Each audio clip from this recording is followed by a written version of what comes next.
everybody, and welcome to the Homestead Miami Speedway here for race number 2 of the Budweiser All-Pro Series Season 14. I am Michael Norman, the voice of the Budweiser All-Pro Series, being joined alongside him here in the commentator's booth by Seth Cole and Dylan Ploty. Gentlemen, it's a very hot evening here at Miami. What do you expect to see tonight? Well, we may have some great side-by-side racing here because there's a lot of variety of lines you can make around Homestead, and very quick, to say the least. But with these new cars, we're not really quite sure what all we're going to see here.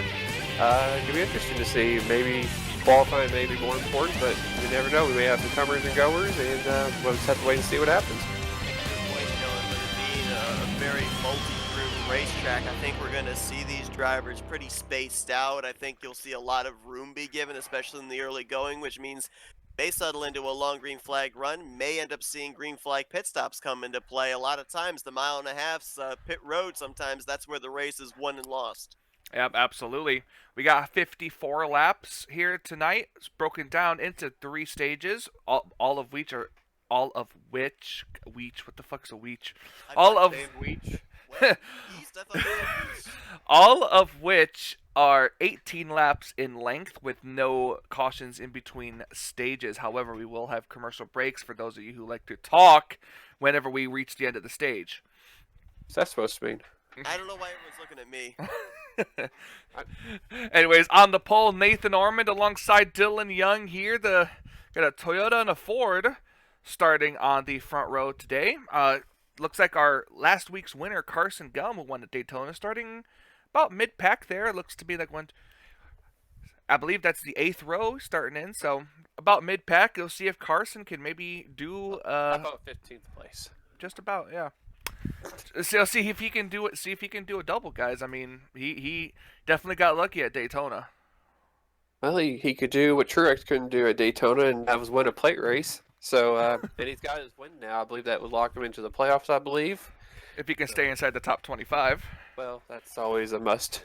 And I think that's motivation, though, too, right? Like, you get that first win early on, you're the one guy that can come into this second race at Homestead and, turn up the wick and aggressiveness. Okay, if you end up wrecking out, you've still got the whole rest of the season. Try and stay inside the top 25. Why not go out there, try and get more wins, more bonus points towards the playoffs? Yeah, the objective changes quite a bit, too. It's more just about being consistent. As long as you stay up there in points, you're good to go. Unless we have, I guess, more than 16 different winners, but we'll have to wait and see for that. Which we did come close last season. We did. Close, but no cigar. Absolutely. All right, we're going to head down trackside, get the opening ceremonies, and be back here for the start of the Dixie Vodka 400.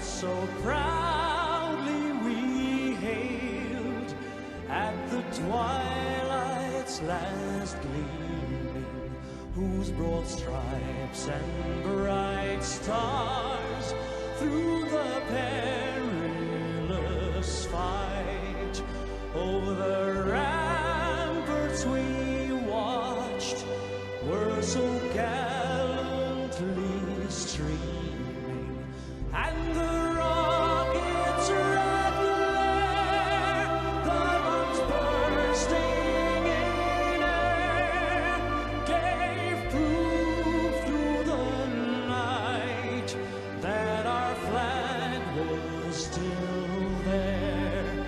Oh, say does that star-spangled banner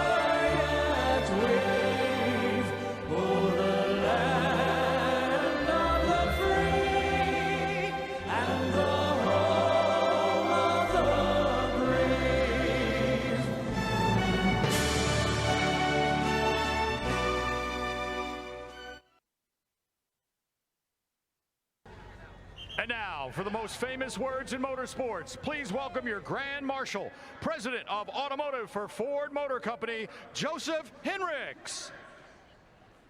All right, good afternoon, race fans. Welcome to Ford Championship Weekend at beautiful Homestead Miami Speedway. Say it with me, drivers, start your engines! All right, Gregor's ready. Get fired up.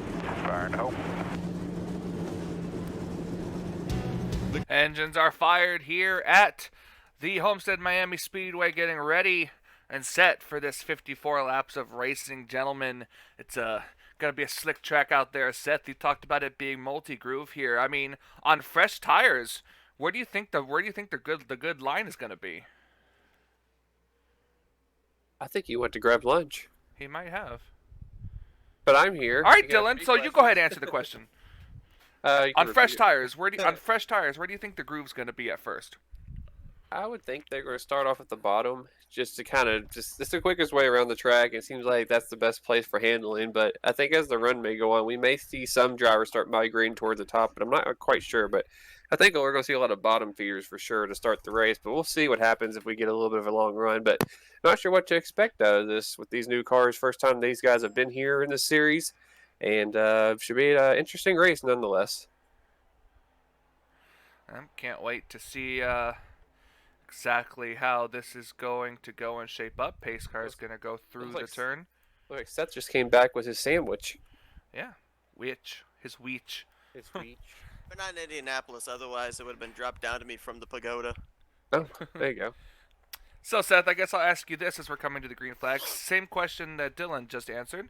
With fresh tires, where do you think the line and groove's going to be for the start of this race? Oh, middle groove, absolutely, here at Homestead. Inside line is obviously the shorter way around, but, you know, even with fresh tires, it's only going to take like 2 laps maybe until you start to get that right front tire temp kicking up, and the car's going to be tight through the center. So I think the middle line is going to be the preferred line in the early going, and I think I heard Dylan say when I came back that we're going to start to see more and more drivers migrate further up the racetrack towards the top. So I'll be very surprised if anybody is able to really hook the bottom here during the course of this race, especially with the high speeds they're going to carry. I guess we agree to disagree on our answers because we had totally different answers. Well, there you go. Nathan Orman out very quickly. Second place, James Qualls now moving up here. Shelton had a good qualifying spot in third place, but she's kicked up to the outside and fight Dylan Young. And just look at these cars slide through these corners. It's gonna open. That 18 car has not looked very good from the start of the get-go. We're going to Are go we four looking wide. four? I think we're 4. At 18 cars, I think there's an issue with the 18 because they couldn't even keep the bottom they were last time by, and he's migrating to the top. Was 4, now it's down to 3. Man, you got to make it move and look up front. Here comes Qualls. We're about to go 4 wide again. Oh, someone in the wall back there. Was that The 2 Dylan car? Young? Yep. Yeah. I think the 2 and the 18 almost got together there. The 18 is, I'm not really sure. Oh, that's the 20. I thought it was That's the 18. 20. Oops, I thought it was the 18 with that scheme. That was my bad. I saw the 18 down the bottom of 4 wide, and you're like, they're in trouble. Let's get moving forward. What are you talking about? Yeah, right. The Gibbs cars share schemes. I'm sorry. I thought that was the 18. That was Jessica Sheldon. I'm sorry, Sam and Oscar. I got the wrong car in mind. Here comes Cody Lamas now there through the middle lane, right behind the 16. Anthony McCurry moving over from the 8 car to the 16 this season. Looks like about the top 6 cars are trying to break away, get single foul, and try to settle things out. Whoa, Cody looking really loose in the middle right there. You'll notice the cars when they Wide get... for second. Oh, yeah, there they go again. Wow. That on the bottom The there? 38. That's the other Front Row Motorsports car. Dylan Matthews, yeah, he made a daring move underneath the 23 and going after the 18. And maybe, I don't know, maybe the outside's not where we want to see the drivers, where they're not wanting to be. Because it seems like when these guys are getting up to the top in that groove, or just outside of the groove, the cars start washing up big time. We've seen it. It seems like the Toyotas are struggling, especially out there, too. We already saw the 20, and now the 23's having problems. I think a big part of that could possibly be the lack of clean air to the nose, because, you know, we know obviously usually in speedway racing, drivers describe the aero tightness when they're in the draft in that dirty air. That might be why. I mean, if you've got a car that's strong on the outside line and you don't have anybody in front of you, I think you can rip the top line and make speed up there. But if you've got somebody in front of you, it gets to that point you were just talking about, Dylan. You go up that half groove, maybe full groove outside of that dark gray, and you lose all the grip. Front Row Motorsports cars up here doing pretty good, but we talk about, me and Seth noticed this a lot last season. which they're now known as Legacy Motor Club cars, the 43 and the 42, they always seem to find each other on the racetrack and work together. Yeah, they really do. We got a battle for the lead. It was Cole Baker and Bobby Frazier last year that always seemed to be in the same vicinity, and now with Mark Schuenberg coming over to the 42 this season with Baker, it's same deal. Dylan Matthews just got by his teammate James Quall, take the lead. He's going to bring the 62 there. Daniel Voiles with him. Well, we're seeing a lot of interesting and great racing. I wasn't sure. I thought they might have gotten spaced out and stuff, but it's pretty interesting. Uh-oh, we're about to go 4 wide again back there. That's the 51, I think, making it Oh! 4 wide. Wow, Nathan Orman all sorts out of shape. Carson almost turned him right I there. think he backed out. I think Carson lifted because he saw what was happening there. I think maybe the 51 might have too, because Carson got a better launch off on the straightaway. Yeah, this is a long race, 54 laps. We're only working lap 8 right now. I think these guys are figuring out we got a long way to go. There's no reason to do it. Long way to go, plus 10 laps to the end of the stage. Yeah, well, I mean, that could be the intensity picking up. It's for those stage points. Some of these drivers, I know it's only race 2, but the points will add up. And when we get to the end of the regular season, some of these races, they get these stage points, may come in handy and be the difference when, making the playoffs or not. Watching that 62 of Daniel Voiles up there now in second, trying to reel in the race leader, Dylan Matthews. And I remember last year, especially during the playoffs, Daniel Voiles came on strong. He had some really consistent runs. So I think he's kind of picking up where he left off the end of last season here. I think this 62 could be an early contender, maybe for a win here, maybe get himself a playoff spot. Kind of put yourself in the same position as Carson Gum, get a win early, and then just focus on point racing the rest of the regular season. Front cars have kind of broken away here. Top 5 pulling away from the rest of the pack here are still kind of racing 2 and 3 wide back here. Here comes the 45. Benjamin Miles up here. Cole Deaver coming up here as well as Seth Cole in the 24. Ooh, almost got together right there. See, a lot of the Toyotas, there's not many of them out there, but a lot of them are up here toward the front half of the pack. They've had a lot of them qualified very well. They kind of have drifted back. We've had some comers and goers between them, but nonetheless, and yeah, like you guys said there, the top 5 are just kind of checking out at this point. The guy I'm worried about right now is Nathan Ormond. That was the second time off turn 4. He was in the middle, and that car looked very unsteady. Remember, he started on the pole, so I'll bet that they had that car set up for qualifying trim and not for handling during a long run. So I think he's just hanging on right now. The Toyotas look super loose right now. It seems like every time we see somebody out of shape or something, it's one of those Toyotas. Cody Lamas and Dylan Poteet racing together up here. Boy, those two have a history. I'm surprised the 6 hasn't dumped the 48 yet, or vice versa. Still early. Yes, that's true. That's right. The RFK Racing group trying to get up here. The 17, 1 car behind the 6 car on the inside lane there. Comes Madeline. Madeline. Oh! About to be more than 2 cars. That was definitely contact between Belding and Matt McIntyre there. Or I'm sorry, that's not Belding. I thought that was the 15. That's actually the 78, Laura Chung. No, that's the 78. No, that's not even Laura Chung. That's the 78 of Henry Sanford. Right. I'm sorry, I'm living in the past. Well, we both have our fails for the race already. We don't know who's driving what anymore. I forgot Chung moved over to Joe Gibbs Racing. Yep. Kyle Matthews stuck here. I forgot where the defending champion is. Yeah, of course. That's how you'd be. Up here at the front, lap 14. Working lap 14. The 38 car is still the race leader. And I'm not sure entirely when we could see green flag pit stops. And not only on top of that, if these cars have to run the access road or not. Yeah, that was, yeah. Go ahead. Oh, that was something I was going to mention about the pit road. We were talking about the access road, if that's the thing. Green flag pit stop. This is one of the tougher places potentially to get on pit road. Not sure how it's going to work here. Just we'll have to find out and see. But that could be X factor for some of these drivers who could execute getting to pit road. I've mowed the grass many times between the access road and 3 and 4 in the racetrack. But I was trying to remember, and Michael, you might know this better than I did. I remember Trey Wright drove this 38 last year. Did he win last year?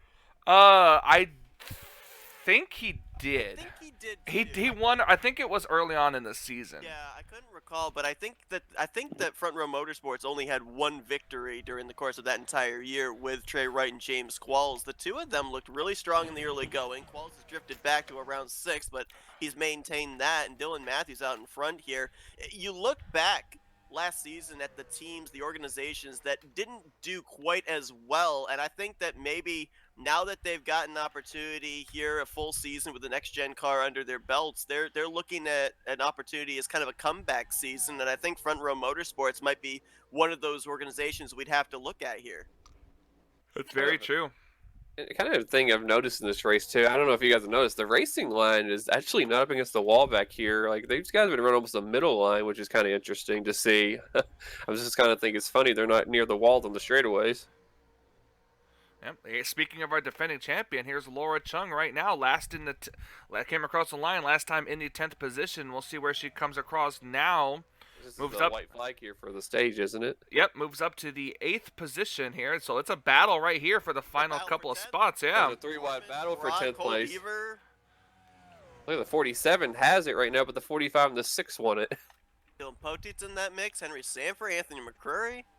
Gonna be looks like 6 out of it. It's gonna be between the 45 and 47. Oh, pit stops! Couple of pit stops. Well, a lot of the top pit 10 are stops. coming down. Yeah. I don't know who won the stage. I don't know Who who. won the stage apparently. Oh, the 62. Oh, the won 62. it. Daniel Voiles wins the stage, and I believe we are all caught up now. So pit stops happening now. We're gonna step aside, take a very quick commercial break. Be right back with these pit stops.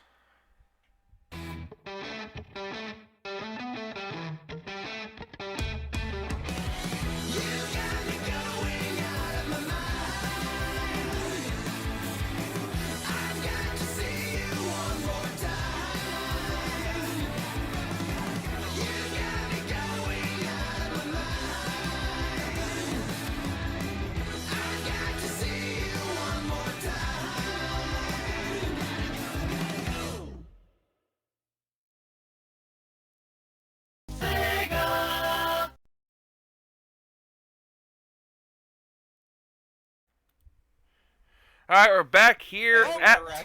Oh, we do have a wreck, but there's no caution. We're the wreck here in side by side. Oh no! That's the 8? Oh no! Yeah. No! No! Oh, it's 8, and he missed coming to pit road. He's gonna have to deal with it. That was Reggie Fogelman. Yep, no caution came out too, so we stay green. That seemed like a Tyler Reddick thing to happen, unfortunately. Henry Sanford and Dylan Potteet stay out. They're gonna pit the third time by. Kyle Matthews also gonna do the same thing. He's up in 3rd place, so it looks like these cars don't have to take the apron or the access road to come to pit road. It may have been a smarter move by these drivers to avoid the mayhem we just saw, so that didn't happen to them. So maybe just a little less cluster. I think it was just these 3 cars. Well, 4th if you And count here goes that. 8. And this looks like to be the battle for the lead here. Yeah, I think 51 you're must have had a right. great pit stop to be up here battling with the 38. Yeah, Actually, Charlie. we may not be. We may have somebody ahead of them here. They're still coming off pit road. Yeah, we're still waiting to see where the 62 cycles out. Daniel Voiles, I think, was There he is. the leader when the pit stop cycle began. Yeah, but he's not gonna be up to speed. Oh, I think yeah. The 51's going to be the new leader here. Yep, Charlie Buxton gonna take the lead away from the 38 car. 5th, I think, Yeah, when he the pit was- stop cycle began, Charlie Buxton. Yeah. Now, wait, there's actually 3 or 4 cars here. Okay, there's the 8. Where's these other 3 at? Because they're actually They're yeah, right okay, there. They're gonna get it. Yeah, they're gonna get the lead. Yeah, I was gonna say I didn't know how far ahead they might be. unless they LePage the field. It's always bound to happen at some point. Now the question is, how far back are they gonna go? As it looks like the race could come down to so far just these 2 cars right here. I was actually looking through the field. I was looking. Everybody looks like they're back up front. That were. I didn't, except for James Qualls. He may have fallen back because I don't see him up there in the top 5 anymore. All right, let's see as they cross the start-finish line. Kyle Matthews gets credit for leading a lap. I wonder Led if that they- on pit road. I think he had a pit stall past the start finish line where Henry Sanford and Dylan Potteet did not. Yeah, I'm not quite sure. Yeah, I think the big 34. loser on the 34 went back to 12th 12. place. Yeah, there was. If they yeah, qualified there he the is, big yep. loser on this cycle. We Not quite basically sure. had an interesting strategy there. It was who wanted the track position over who wanted the stage points. All the drivers that basically came to pit road at the conclusion of the first stage, we see a lot of them up here now back inside of the top 5, top 10.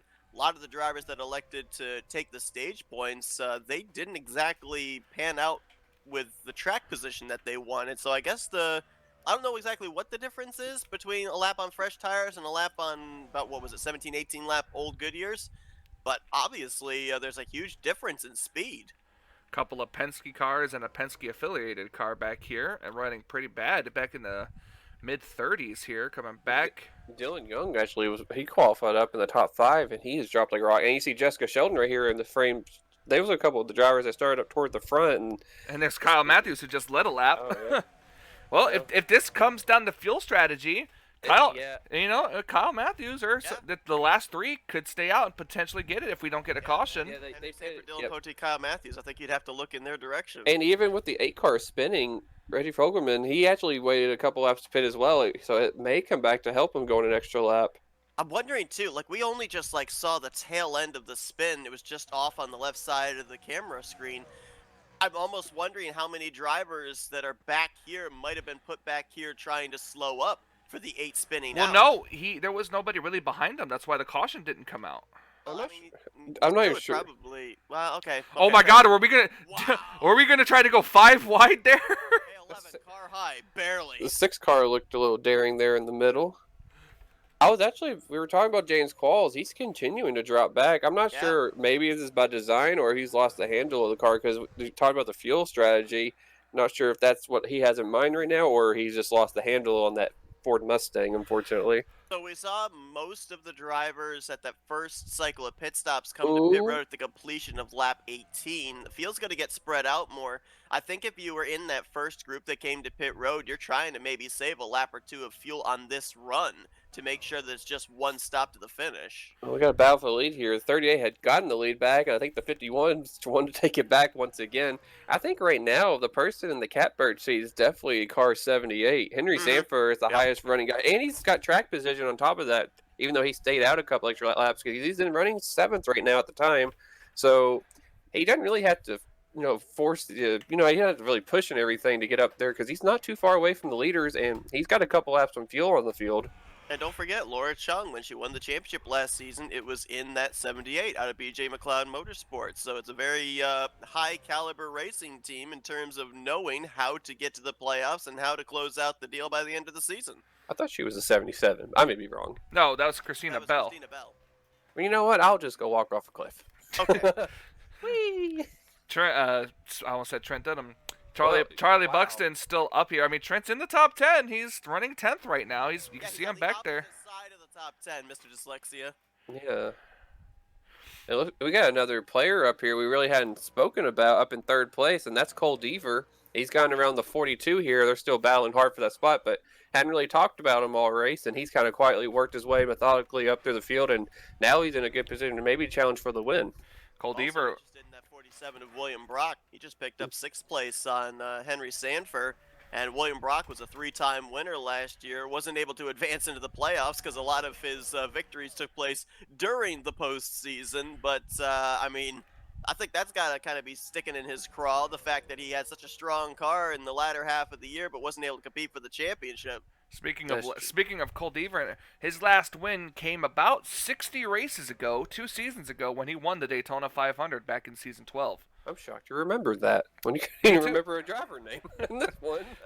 look at how the outside lane though is kind of working for that 3 car. Hey, maybe my thoughts I mean, it was until he scraped the wall there.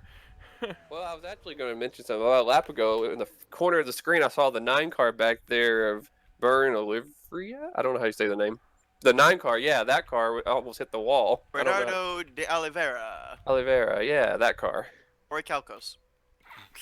The seal of Orichalcos. I'm sorry, I'm bad with names. That was the first time I saw the names. Hey, look, this is 6 and a 9. Anyway. Shut up! Stop making that. Nice. Nice. Only you would make that reference. Yeah. I was thinking it. Well, we're approaching the end of stage number 2. That will take place at the completion of lap number 36. We're approaching the end of these races being legal on YouTube as well. I think I jinxed the 3 car. Ever since I mentioned Cole Deaver, he's dropped 4 spots. He got Freight Train on the outside back there, and he's that now old all commentator's curse. That tends to happen sometimes. And now the only to you. I'm starting to wonder if there's a drafting factor going on here because the top 2, for the most part, have been single file, and they just kind of left the pack, and the rest of the field just cannot run them down. But it's also probably because they're racing side by side. But these 2 kind of worked together as well as raced it up pretty hard just to kind of make it between them 2. And they're actually about to come up and catch the 8 car Reggie Fogelman, who had the problems earlier. I thought he was in good shape, but I think he's kind of in trouble now. He may have to try to make it on fuel and hope a lot of people run out of gas to get a decent finish. Well, let's see. They came down at the completion of lap 18 last time. That would make the cars who came down first to pit road come down about a lap or two. Yeah, so I think not this time, but next time by, we may start seeing some people peel off and flip the stages once again, or we may not. We'll have to wait and see. We might see these top two come down pit road this lap because with being as far ahead of the pack as they are, they're producing more speed, which means they'd be consuming a lot more fuel, and they've been taking turns out in front too, so they've been using up more fuel in that regard. So I'm not sure they can make it to the lap 36 mark. Let's see. Well, they're going to go again. For a moment, I thought the 38 was coming down. Looked like he was low there through 3 and 4. Well, we're about to find out here. This is the final lap for stage 2. We're going to see if anybody pits or if they're going to all try to stay out this time. Now, it may be more important to try and make it another lap or two because I think the rest of the race is about 18 laps. Yeah, it'll be 18, 18, 18. So that's the magic number right now. Like I think said, they can make it from here. Like I said, this could come down. No, they can't really make it from here. This could come down to fuel strategy. Let's see. They're not pitting. Not this time. coming down. So Charlie Buxton, good pit stop. He's gonna win stage number 2. Does anybody else pit though this lap? It looks like I think they've learned their lesson from the first one. I think we're all caught up here. Stage points or strategy, right? I think we just wanna have one stop to the finish. Yeah. Well, now we'll see if they pit. Now that the stage is over, now it's just a battle to the end. All right. Well, we're gonna step aside, take a quick commercial break, and be right back. Because it looks like they're coming down pit road. Don't spin each other out. We'll be right back.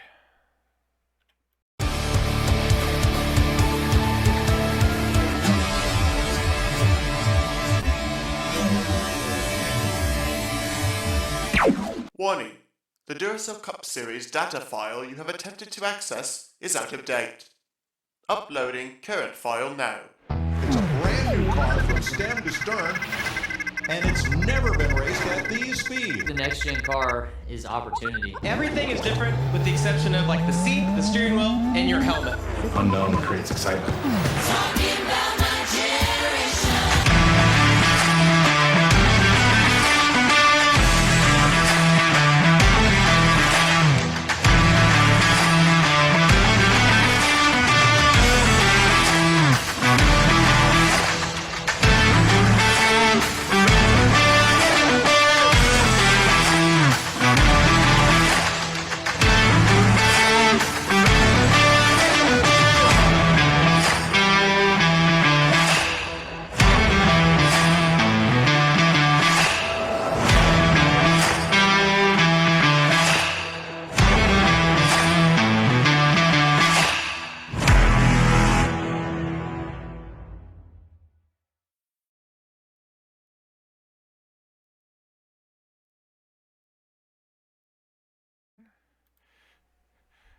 Welcome back here to Homestead Miami Speedway. We do have cars pitting. The 2 leaders coming down. A lot of cars also staying out. That could mean a lot for this, as I just heard a car scrape the wall here. Sorry. About 4 cars from the top 10, I think, that came in. And now the battle for the lead is a big pack here. Yeah, it is. But let's hope all this big pack can come down pit road safely. Yep, it's time to pit once again. Oh, the 24 43 of the late Ooh, look at entry. that. Actually got around the 3 car doing that. That was actually pretty impressive. Cole Baker's like, I got to make a pass somewhere, so I'm going to do it here. Now we'll see if their pit crew. Down to how aggressive you want to be onto pit road. And this is the stop that matters now. Now we're going to see where everybody's going to end up.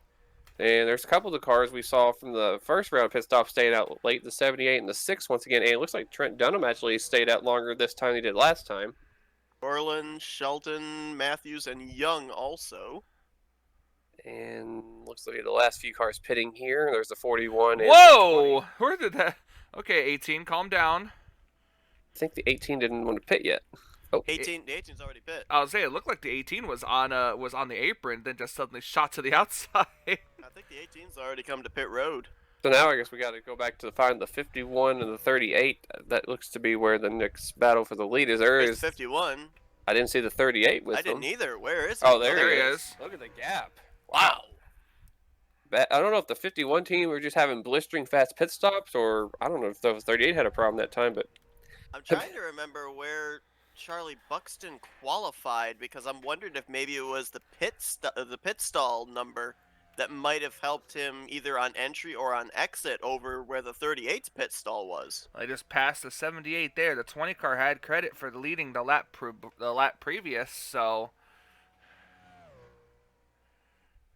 well, the 8 car is going to try to stay on the lead lap here, but I don't think it's going to happen. Well, I think them making it past that lap 36 mark was super important now because you're not going to have any benefit of draft if you're the 51 or the 30. Well, you might get a little draft here with the 8 with that 51 now. If the 8 car, if the 8 car's not off pace, then this is the best thing that could happen for Charlie Buxton to have a car in front of him to draft off of, and I don't potentially think save a Fogelman little hit anything when he spun. Yeah, because I don't even remember who hit him, but yeah, he kind of just did a little loop and just kept on going. And now we got a kind of spaced out field, and the 38 now is almost 2 seconds behind the leader. So now it's going to get interesting what may happen here.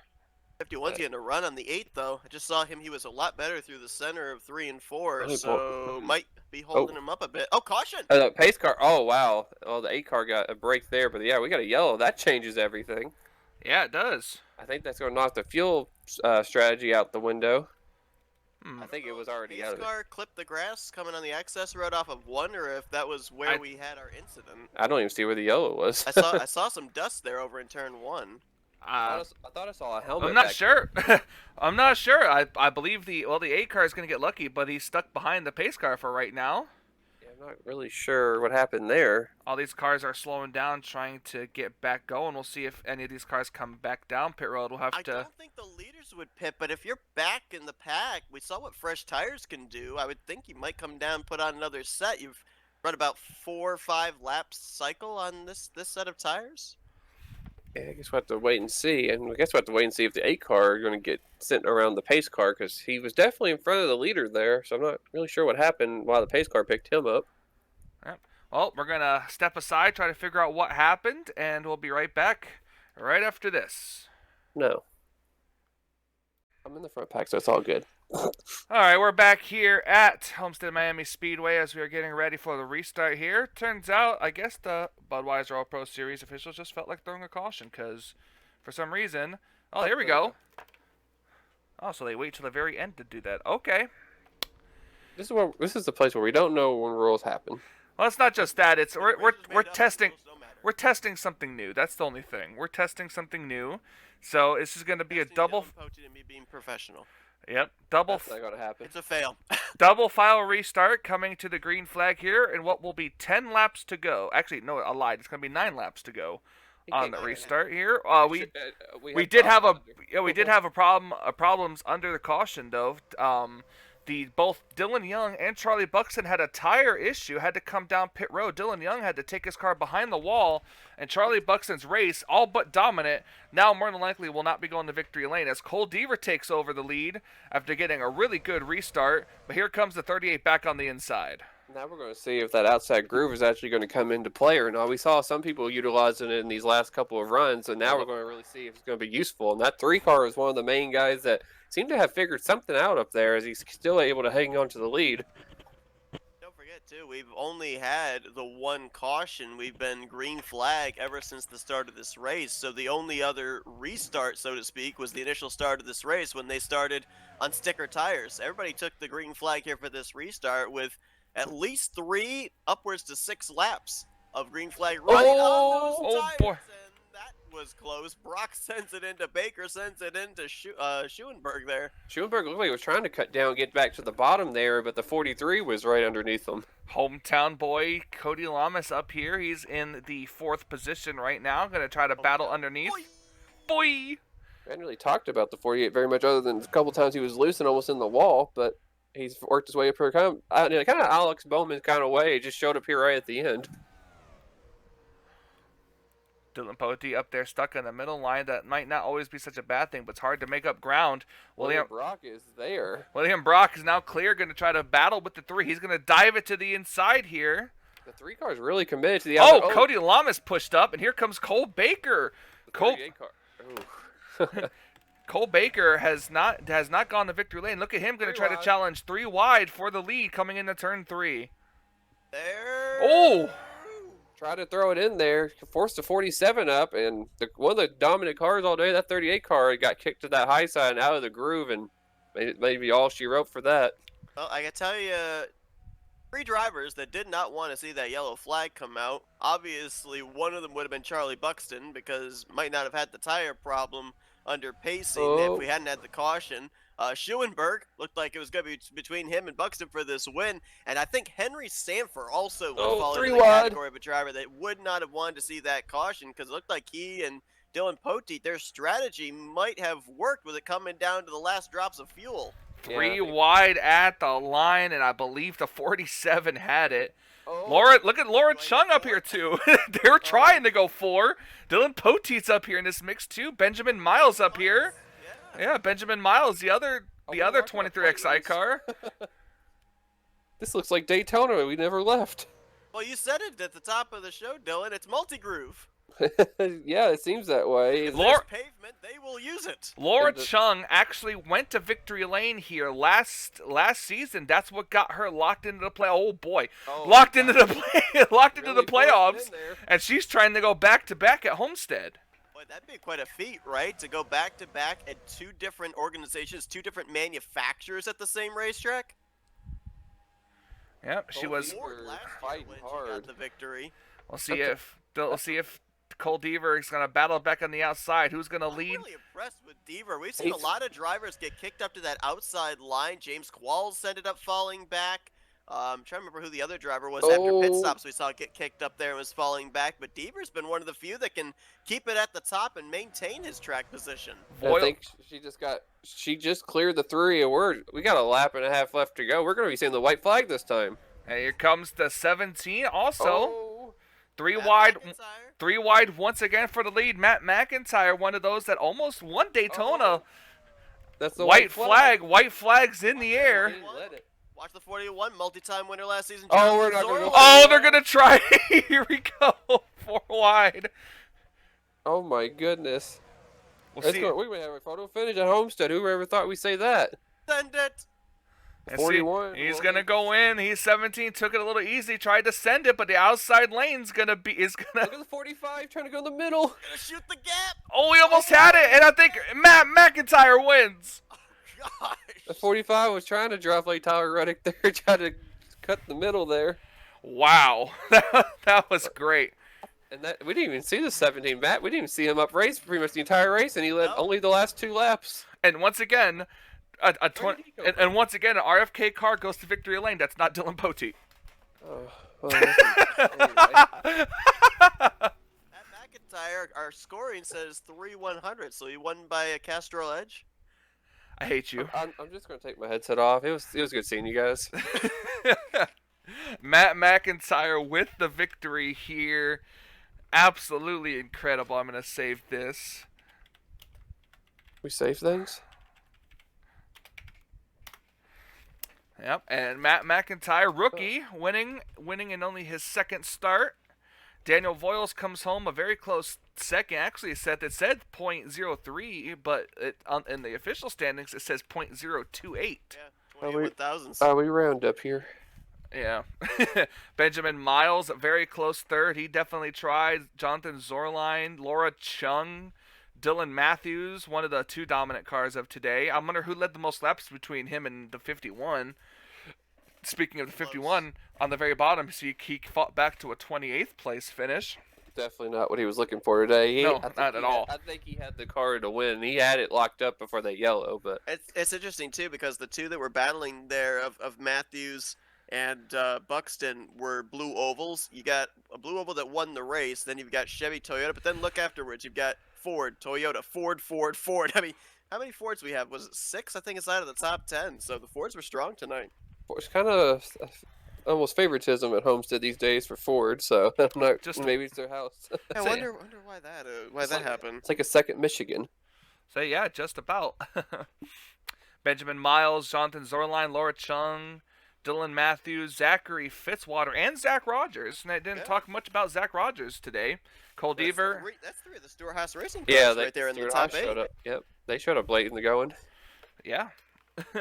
Anthony McCurry was kind of around the top 15 most of the day and snuck in there, got 10th place. Yep, Seth Cole, Cole Baker, Marcus Schuenberg, Jessica Shelton, Roberto Crown Jr.